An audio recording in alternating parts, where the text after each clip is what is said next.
Selamat pagi, selamat siang, selamat malam kepada Bapak dan Ibu yang membuka channel ini. Terima kasih sudah mengunjungi channel ini, di mana pada saat ini kita akan membuka sesi mengenai Q&A terkait dunia asuransi. Nah, perlu saya tekankan lagi kepada Bapak Ibu bahwa konten ini, channel ini tidak membahas salah satu asuransi, ya. Jadi kita membahas asuransi secara umum. Nah, tujuannya apa Q dan E ini? Bahwa tujuan Q dan E ini nantinya adalah menampung semua keluh-keluh kesah Bapak dan Ibu mengenai asuransi. Nanti kita akan bertanya jawab seputar dunia asuransi ini dari sudut pandang hukum. Dari sudut pandang hukum mengenai dunia perasuransian, yaitu Undang-Undang Nomor 40 Tahun 2014 tentang perasuransian. Nah, demikian pengantar pertama. Jadi siapa-siapa Bapak dan Ibu yang ingin memberikan pertanyaan, silahkan bisa memberikan komentar di bawah. Nanti kita akan membahas dari dunia hukum mengenai undang-undang tentang perasuransian. Nah, di mana memang di negara kita itu ada Undang-Undang Republik Indonesia Nomor 40 Tahun 2014 tentang perasuransian. Nah, ini adalah dasar hukum kita agar konsumen itu tidak merasa dirugikan dan produsen juga atau pemberi jasa juga tidak merasa dirugikan. Nah, kali ini Bapak dan Ibu kita membahas, ada salah satu yang bertanya kepada saya bahwa si ibu ini kita sebut bahwa dia adalah pertama-tama dia ketika itu sedang membuka tabungan di salah satu bank. Kemudian ketika dia membuka salah satu bank itu, selesai dia membuka rekening, dia diarahkan ke meja sebelah di mana ibu ini katanya diarahkan untuk mendapatkan tabungan, berupa tabungan, di mana tabungan itu nanti untuk pendidikan anak-anaknya. Nah, jadi saya tidak sebut nama asuransinya dan kita juga tidak sebut siapa orang yang memberikannya. Nah, tapi yang jelas bahwa si ibu ini merasa kecewa karena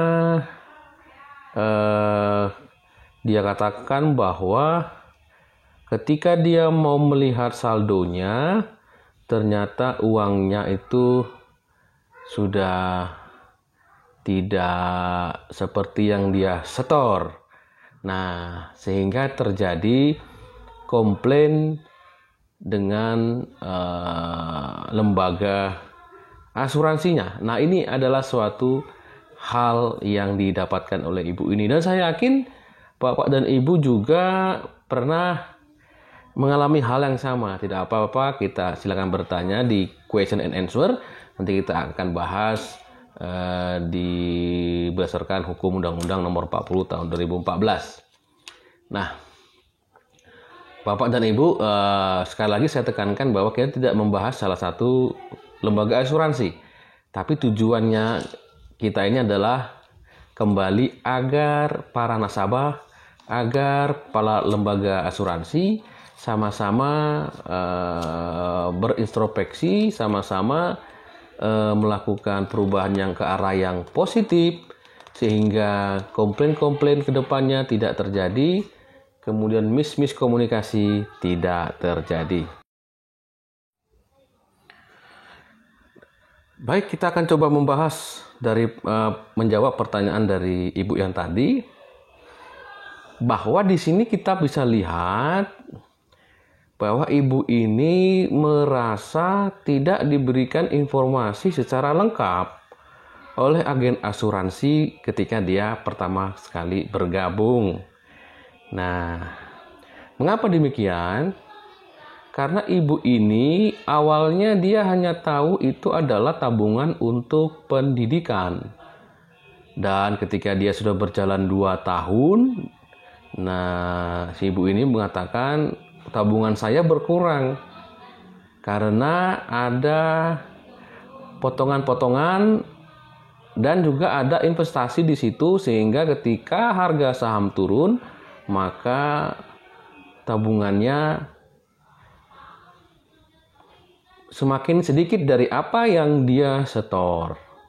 Nah, Bapak dan Ibu, nah ini artinya kita melihat bahwa si Ibu ini informasi yang dia dapat di awal itu berbeda dengan informasi yang ada di buku polis aslinya. Nah, baik. Jadi di dalam Undang-Undang Nomor 40 tentang dunia asuransi tersebut, pada pasal 31 itu adalah kita baca nomor 1 bahwa agen asuransi dan perusahaan asuransi ya ini wajib menerapkan segenap keahlian, segenap perhatian dan kecermatan dalam melayani atau bertransaksi dengan pemegang polis, tertanggung atau peserta. Nah, ini poin pentingnya adalah bahwa agen asuransi dan perusahaan asuransi itu wajib dia memberikan perhatian kepada pemegang polis. Itu yang pertama. Yang kedua, bahwa ayat kedua itu mengatakan agen asuransi atau perusahaan asuransi wajib memberikan informasi yang benar, tidak palsu, tidak menyesatkan kepada pemegang polis, tertanggung, atau peserta mengenai resiko, manfaat, kewajiban, dan pembebanan biaya terkait produk asuransi yang ditawarkan. Nah, ini adalah ayat yang cukup jelas ya Bapak dan Ibu ya, bahwa diatur bahwa agen asuransi itu wajib memberikan informasi seluruhnya. Tidak hanya manfaat, tetapi resiko, juga kewajiban, juga biaya-biaya terkait semuanya ketika di awal.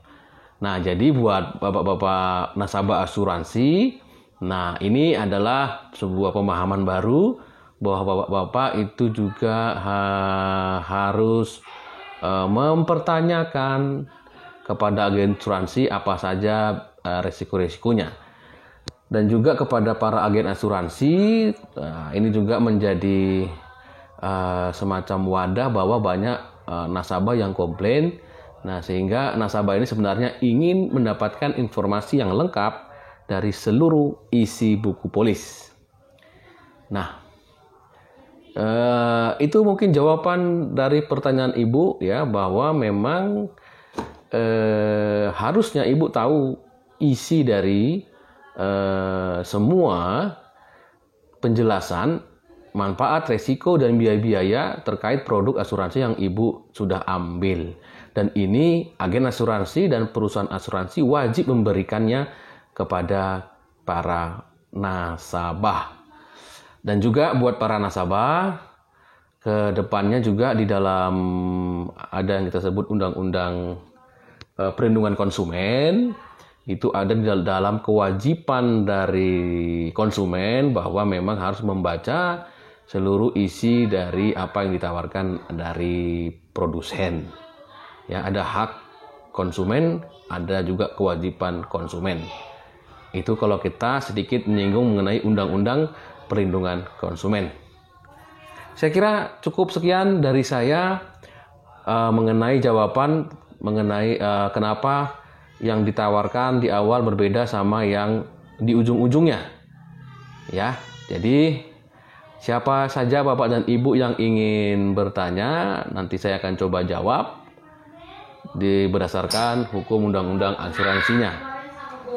Demikian saya sampaikan, semoga bermanfaat dan salam sehat semuanya dalam masa pandemi corona ini, dan semoga yang saya sampaikan ini bisa bermanfaat dan bagi semuanya.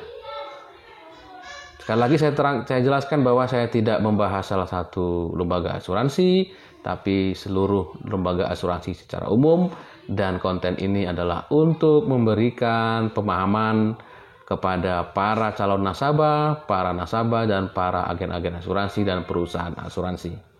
Demikian, selamat pagi, selamat siang, dan selamat malam. Salam dunia asuransi yang sehat.